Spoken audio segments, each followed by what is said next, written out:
Bonsoir et bienvenue dans ce nouveau live et je vais vous expliquer quelques petits pièges, quelques petits conseils pour le permis de conduire, non seulement pour le permis de conduire, mais pour le code, pour ceux qui viennent d'obtenir leur permis. Alors regardez, première situation, c'est une petite vidéo, hein. J'ai mis sur pause et je vais vous montrer ça. Et ensuite, je vais mettre en répétitif. Alors, vous vous trouvez derrière un poids lourd. On n'a aucune visibilité. Alors, ce que vous faites souvent, c'est que vous vous approchez trop près du poids lourd et ensuite on n'a aucune visibilité vers la gauche. Donc, qu'est-ce qu'il faudrait faire? Il faudrait se mettre légèrement à gauche du poids lourd, comme ça, regardez le véhicule qui arrive, on commence à le voir, vous voyez, et il ne faut pas trop s'approcher. Regardez, et là, on s'écarte légèrement. Vous voyez, en m'écartant, qu'est-ce qui se passe en m'écartant? Regardez, là, je vois l'horizon. Faites bien attention, c'est très très très important ce que je vous dis là. On peut louper le permis pour ça. Parce que vous mettez, alors deux choses, deux erreurs que vous commettez. Hein, je vais me présenter. Deux erreurs. Vous vous approchez trop près du poids lourd, premièrement. Deuxième erreur, vous vous serrez à droite. Donc on n'a aucune visibilité. Et ensuite, pour braquer, ben, vous allez percuter le camion. Et l'inspecteur va prendre le volant. Donc ce qu'il faut faire, c'est quoi? Gardez vos distances. Premièrement, comme sur la vidéo, on va revoir la vidéo. On garde les distances par rapport au poids lourd et on va se mettre légèrement sur le côté, légèrement, pas complètement, pour ne pas gêner les véhicules qui arrivent en sens inverse. Ok? Donc, on laisse une distance de sécurité par rapport au poids lourd et on va se déplacer. On va voir la vidéo maintenant. On va se déplacer légèrement vers la gauche pour avoir une vision très longue. Et regardez, on la voit très bien ici. Je vais vous remettre ici le. Regardez, regardez comme on voit bien. Voilà. Et là, je vois qu'il n'y a personne. Ok, et on y va. Et n'oubliez pas de vous rabattre. Ok? On va revoir cette scène, c'est très important. Alors, je répète, la faute que vous commettez, c'est quoi? Vous vous approchez trop près, là c'est suffisant. Hein.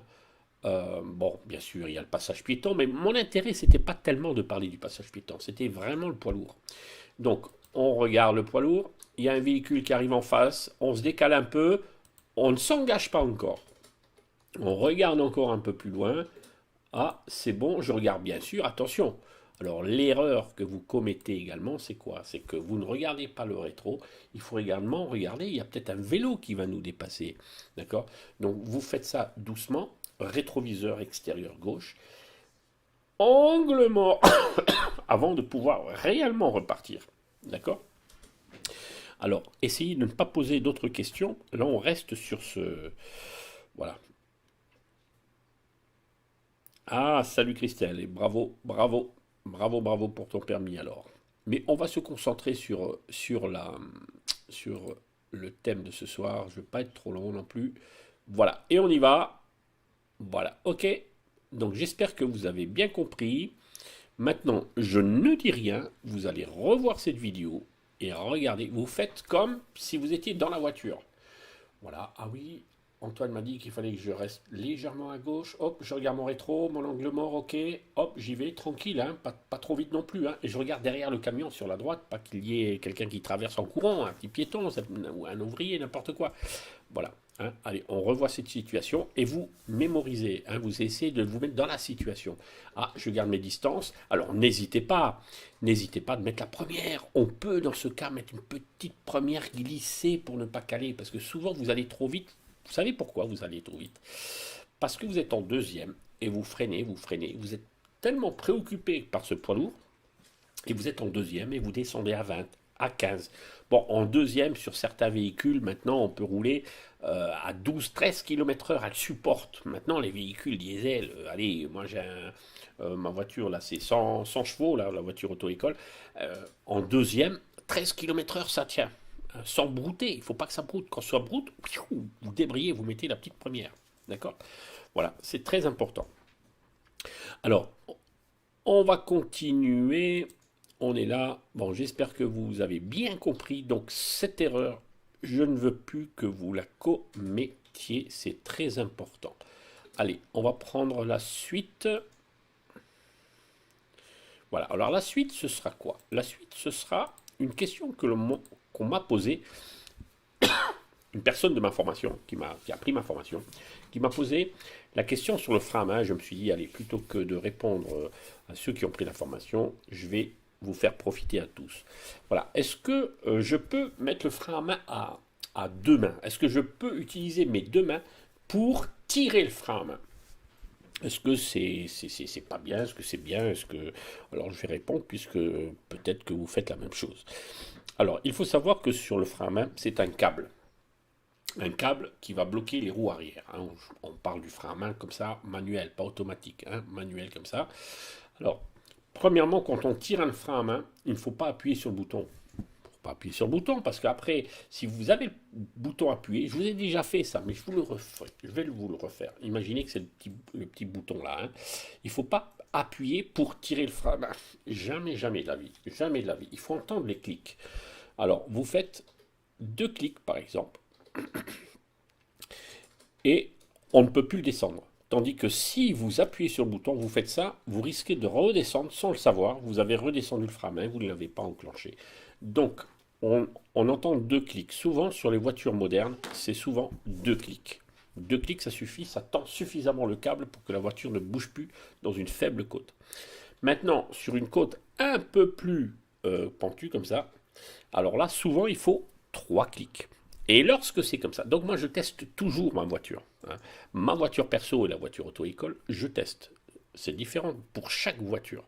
Certaines voitures, surtout les anciennes voitures, ah. Donc les voitures anciennes, on est obligé de tirer très haut le frein à main pour que la voiture, le frein à main bloque les roues arrière, hein. Et le câble est tellement détendu sur les anciennes voitures qui ont 15 ans par exemple, on est obligé de tirer très haut. Ok. Et alors il faut aller au garage pour leur dire, est-ce que vous pouvez me retendre le câble du frein à main? Ok. Donc ils vont retendre le câble. Mais sur les voitures auto-école, les voitures en général, souvent les auto-écoles changent de voiture tous les ans pour avoir toujours des voitures impeccables. Souvent, pas toutes. Alors, en tirant deux clics, ça suffit. Mais sur certaines voitures modernes, c'est très dur de tirer le frein à main, hein. En un clic, ça suffit. Et quelquefois, si vous avez des petits bras et vous êtes vraiment frêle, c'est-à-dire vous n'avez pas de muscles, et si vous avez vraiment du mal, mais bien sûr vous pouvez tirer avec le frein à main, mais à condition que le frein à main est vraiment dur à tirer. On n'est pas obligé, le problème c'est que tu m'as posé la question, est-ce que j'ai le droit de tirer le frein à main à deux mains? À deux mains parce que peut-être que tu crois que la voiture de tes parents, il faut tirer, il faut faire 6 clics, il faut que tu crois qu'il faut tirer 6 clics. Non, peut-être qu'en un clic, tu bloques suffisamment les roues arrière pour que la voiture ne bouge plus. Mais attention, quand tu fais deux clics, par exemple, dans ma voiture, allez, ma voiture auto-école, c'est deux clics. Moi, j'apprends à mes élèves, c'est deux clics sur le plat. Dès que tu es en côte, attention, fais trois clics, sinon la voiture, elle va descendre. Deux clics, ça suffit pas en côte. Et il y a une certaine côte où j'emmène mes élèves sur une côte comme ça, je leur dis, trois clics, regarde, si tu lâches le frein, la voiture recule. Donc, c'est quatre clics. Alors, vous voyez, on peut doser la pression de la mâchoire sur le frein en faisant les clics. Ok. Donc maintenant, est-ce que c'est interdit? Non, c'est pas interdit. Là, tu peux dire à l'inspecteur, bah écoutez, moi j'ai pas trop de force pour le frein à main, je tire à deux mains, hein. Voilà. Si vraiment tu as un gros problème pour tirer. Mais attention, demande à ton moniteur, est-ce que sur cette voiture il faut tirer deux fois ou trois fois? C'est important de savoir ça, hein, ou trois clics ou deux clics, voilà. Et je passe mon permis jeudi en dernier conseil de votre part. Prisca, tu veux un dernier conseil de ma part? Alors écoute, le dernier conseil, c'est ne fais pas de refus de priorité. Alors, ne fais pas de refus de priorité ni aux piétons. Donc observe bien, chaque passage piéton, prends l'habitude de regarder gauche et droite. Ok. Chaque priorité à droite, reconnaît, donc tu passes le permis, je ne sais plus quand, mais révise ton livre de code. De temps en temps, j'aime bien que vous puissiez réviser le livre de code. Tu ouvres et tu essaies de reconnaître comment on reconnaît une priorité à droite. Deuxièmement. Troisièmement, pas de refus de priorité, par exemple, dans une entrée d'autoroute. Quand il y a un véhicule qui est à côté, tu as le droit de ralentir sur une voie d'accélération. Pas freiner, mais ralentir, hein, pour passer derrière. Donc pas de refus de priorité dans les giratoires non plus. Dans les giratoires, laisse passer, même s'ils sont sur la voie de gauche. Donc, Prisca, je ne veux pas que tu loupes le permis. Si tu loupes, tu peux louper pour ce que tu veux. mais pas pour un refus de priorité, ni piéton, giratoire, priorité à droite, entrée d'autoroute. Après, je peux te donner d'autres conseils, hein. Les angles morts, ne les oublie pas quand tu changes de voie, quand tu pars de stationnement, puis n'oublie pas tes clignotants.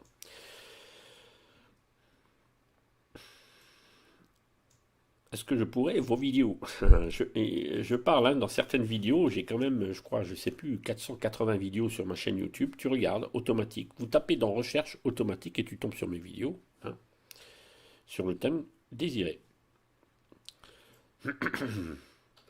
Je passe la vitesse 3, je tourne le volant aussi vers la droite. Ah oui, ah oui, ah oui. Parce que lorsque souvent ce que vous faites, c'est lorsque vous passez la 3, vous vous agrippez sur le volant. Il faut relâche la pression légèrement. Relâche la pression. Si tu lâches le volant, la voiture va quand même légèrement tout droit. Elle ne va pas partir comme ça. Elle va dévier légèrement si tu lâches complètement pendant 3 secondes, peut-être, hein, pour différentes raisons. Mais donc, lâche légèrement la pression, ne lâche pas complètement le volant, mais lâche légèrement la pression et n'essaye pas d'avoir un mouvement de corps. C'est tu passes la vitesse comme ça. Ton corps, vous voyez, ton corps, et souvent, moi je vois les élèves, ils font ça quand ils passent la vitesse. Alors automatiquement, tu fais ça, c'est pas bon. Quand tu passes la vitesse, tac, ton bras est désolidarisé, voilà, du corps. Ok, tu ne dois pas bouger. Allez, fais comme moi, tac, tac, et tu lâches la pression, hein, légèrement. Voilà. Et toi, certainement, tu fais. D'accord. Voilà, la voiture, c'est pas un tracteur, hein. C'est une voiture qu'on a. Alors, peut-être nous obliger. Je peux pas lire toutes les questions, hein. Je regarde, voilà, les plus claires, les plus. Peut-être nous obliger à freiner, à tirer le frein à main en même temps. Quelle situation urgente peut-elle nous obliger à freiner et à tirer le frein à main en même temps? Ah, ça c'est une bonne question, mais là c'est déjà du haut de gamme. Alors, on appelle également frein de secours parce que si le frein, ça m'est déjà arrivé avec un élève, si le frein, vous êtes en descente, le frein à pied ne fonctionne pas puisque le frein c'est hydraulique, hein. Donc le frein à pied, d'un coup tu freines, il n'y a plus de frein. Dans ce cas, tu tires le frein à main en ligne droite, hein. Évitez de faire ça dans un virage à faible vitesse. Un virage, ça va encore, hein, quand on est à 20, à 30. Mais un frein à main, quand on utilise le frein à main de secours, on reste appuyé sur le bouton et on dose comme ça. On tire, on freine un peu plus fort. Mais sachez que lorsqu'on freine avec le frein à main, normalement ça se fait jamais. C'est vraiment en cas d'urgence qu'on fait ça en roulant. En cas d'urgence, hein. Vous êtes sur autoroute, d'un coup vous freinez, il n'y a plus de frein. Alors là, vraiment en ligne droite, hein, vous tirez mais en douceur, le frein à main, en plusieurs fois comme ça, tac. Parce que sinon, lorsque vous tirez le frein à main, déjà, les feux stop à l'arrière ne s'allument pas. Donc le véhicule derrière ne sait pas que vous freinez. Deuxièmement, lorsque vous êtes presque arrêté, il faut débrayer. Parce que si vous ne débrayez pas et vous voulez vous arrêter au frein à main, la voiture va continuer d'avancer puisque le moteur continue de rouler et puis entraîner, hein, les roues. Donc il faut débrayer au dernier moment. Donc, et vous tirez comme ça, doucement, tranquille. Et vous perdez 50% du pouvoir de freinage. Puisque ce ne sont plus les 4 roues qui freinent. Quand on freine avec le frein à pied, ce sont les 4 roues qui freinent. Quand on freine avec le frein à main, ce sont uniquement les roues arrière qui freinent. Donc tu dis à quel moment il faut tirer le frein à main avec le frein à pied? Jamais. Le frein à main en secours, c'est uniquement lorsque le frein à pied ne fonctionne pas, hein, c'est tout.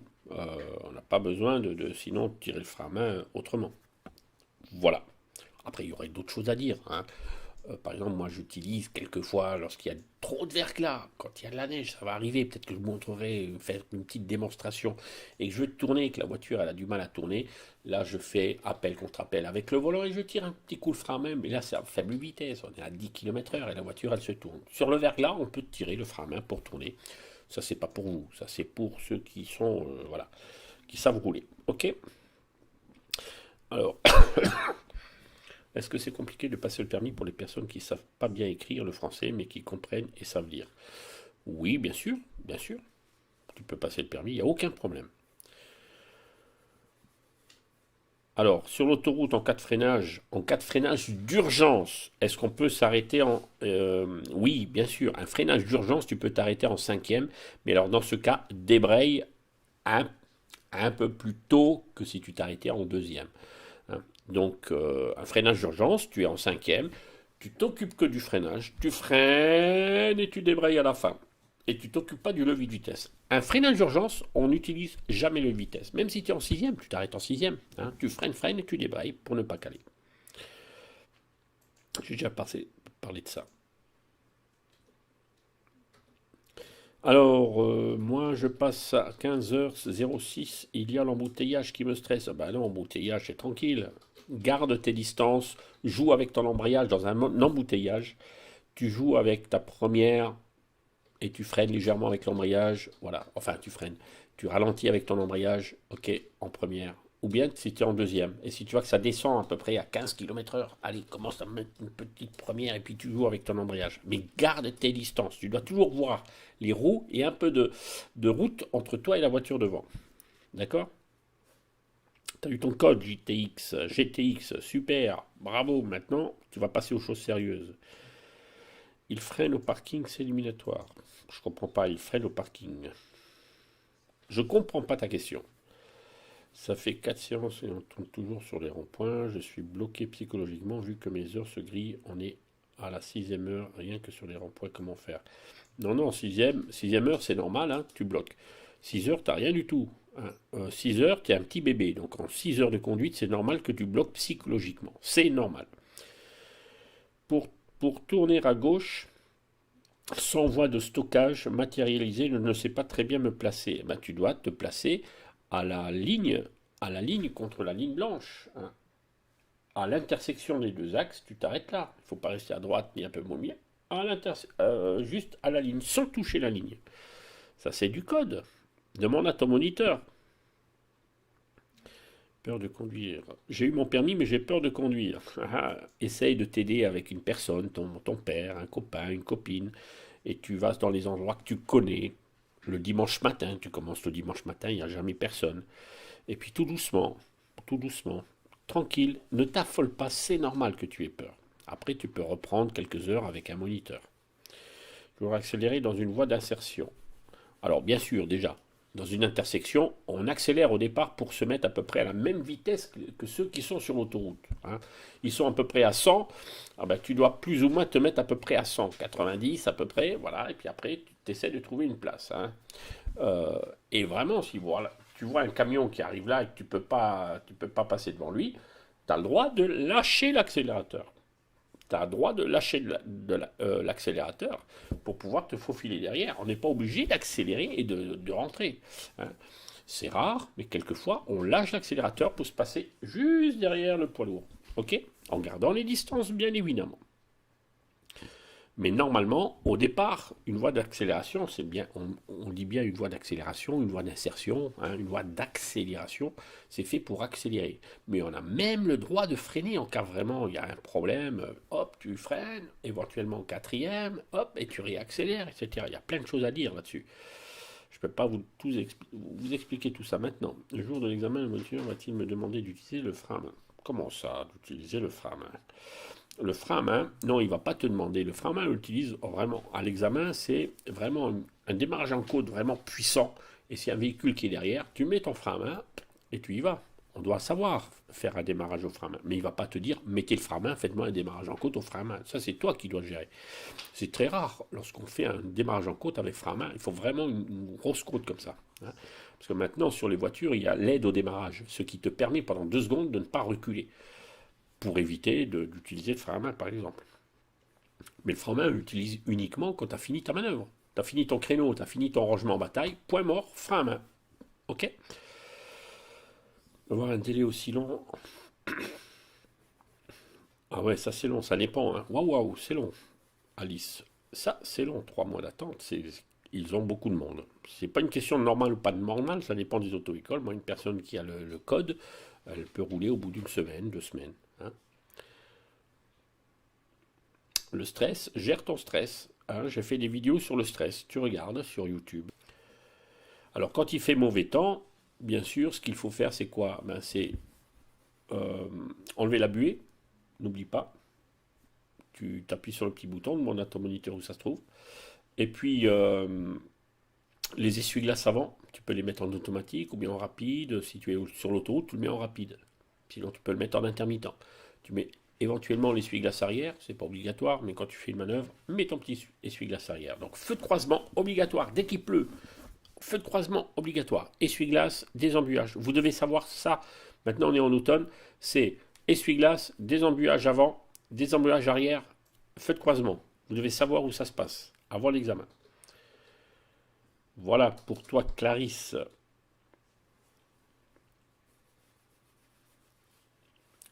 Comment ne pas stresser? Bah déjà, un mois avant, tu te prépares déjà pour le permis. Plus on maîtrise la voiture, moins on stresse. Plus on maîtrise la machine, moins on stresse parce qu'on sait comment elle fonctionne. Et puis ne te couche pas trop tard. D'accord? Est-ce que sens interdit, c'est priorité à droite? Alors, ça dépend. Si à droite, oui. Tu vois un sens interdit à droite, ben, bien sûr. Il y a des voitures qui peuvent passer. Bien sûr. Toi, tu ne peux pas rentrer, mais des véhicules peuvent sortir. Donc, ça peut être priorité à droite. Maintenant, si tu as un sens interdit à gauche, c'est toi qui es prioritaire s'il n'y a pas de signalisation. Hein, marquage au sol.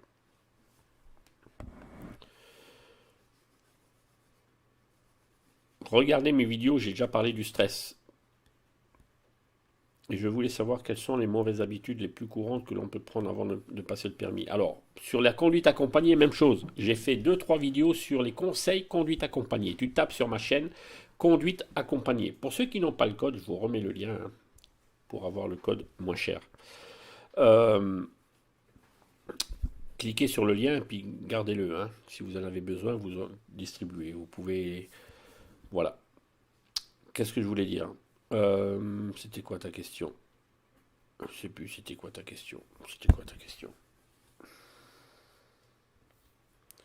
Ah oui, les erreurs. Tu tapes sur ma chaîne, dans recherche, tu tapes conduite accompagnée, conduite supervisée. Souvent les erreurs, c'est les stops glissés, mais j'en parle sur d'autres vidéos. Regarde, les stops glissés, vous ne savez plus regarder les rétros, vous ne savez plus ce que c'est les angles morts, vous rétrogradez sans freiner, donc trop tard, et vous débrayez. Voilà les 5 points que vous commettez souvent pour les conduites accompagnées avant l'examen. Vous débrayez à chaque fois que vous tournez, à chaque fois que vous avez peur, vous débrayez.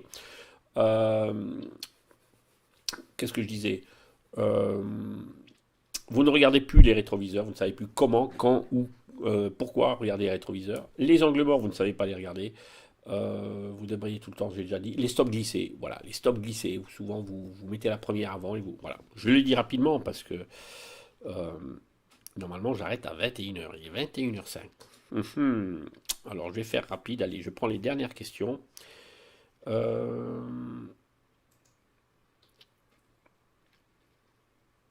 J'ai fait une grosse erreur, est-ce que c'est grave? J'ai réussi à me garer en bataille. Aujourd'hui, à mon examen, j'ai fait une grosse erreur. Est-ce que c'est grave? Attends, écoute, tu me dis, j'ai fait une grosse erreur, est-ce que c'est grave? Et tu me dis pas quelle erreur. Par exemple, ça peut être, tu as écrasé un piéton. Voilà, j'ai fait une grosse erreur, j'ai écrasé un piéton. Est-ce que c'est grave? Mais j'ai réussi mon rangement en bataille. Non, là, tu rigoles. Tu rigoles, OneJet. Ok? Je ne sais pas ce que c'est ton erreur. J'ai eu mon permis où une personne aurait pu dire j'ai fait une petite erreur, j'ai écrasé un piéton. Mais bon, il est encore en vie, il respire encore un peu, est-ce que c'est grave? J'ai eu mon permis la semaine dernière, une grande partie grâce à vous, ok. Vos vidéos m'ont énormément aidé et je continue à regarder vos vidéos qui m'aident énormément. Merci Fatou, félicitations. Tu l'as eu quand ton permis? La semaine dernière? Waouh, waouh, waouh, toute nouvelle. Vont faire un demi-tour dans la chaussée où les voitures sont garées à droite et à gauche. Ah ben, entre les voitures. Hein, je ne sais pas, Fatima, il faut que tu me dises si tu as ton permis ou pas. Essaie d'aller là où il n'y a pas de voiture. Maintenant, s'il n'y a que des voitures, ben, tu le fais entre les voitures. Tu le fais entre les voitures. Hein, voilà. Les codes promo pour avoir des cours. Non, ça c'est les cours. Là, le lien que je mets, c'est pour avoir des cours de code. Pour ceux qui n'ont pas le code. D'accord? Vous pouvez l'avoir avec le code promo Antoine. Vous tapez Antoine en majuscule. Et là, vous l'avez à 17,50 € pendant un an. Hein, durant un an en illimité. J'ai eu mon permis en mois de septembre. Ma voiture recule en côté. Je sais pas quoi faire. Ah ouais, ouais, ouais. Enfin, dévie sur le côté. Alors ça, c'est ou bien les pneumatiques. Il y a un déséquilibrage. Enfin, le parallélisme est mauvais. Hein, souvent, c'est le parallélisme qui est mauvais. Ou bien, tu as un pneu qui est dégonflé à droite et pas gonflé à gauche, et trop gonflé à gauche. Donc, il y a une différence de gonflage entre les pneumatiques. Donc déjà commence à bien gonfler tes pneus. Si tu mets 2,6 kg à l'avant, mets bien 2,6, 2,6. À l'arrière, si c'est 3 kg, tu mets 3 et 3, par exemple. Bien équilibrer les pneumatiques. Est-ce qu'il y a des déformations? Est-ce qu'ils sont vraiment des pneumatiques un pneumatique, normalement, c'est 5 ans. Hein, on dit qu'au bout de 5 ans, il faudrait changer les pneumatiques. Donc, si ils ont 10 ans ou 15 ans, peut-être il faudrait les changer. Et après, ça peut être d'autres choses. Hein. Mais souvent, c'est les pneumatiques. Et des fois, c'est justement le parallélisme. Une fois que tu as bien gonflé les pneus, tu regardes. Si c'est pas bon, c'est peut-être le parallélisme. Alors là, tu vas dans un garage. Et c'est quand même, c'est peut-être 200, 250 € le parallélisme. Hein.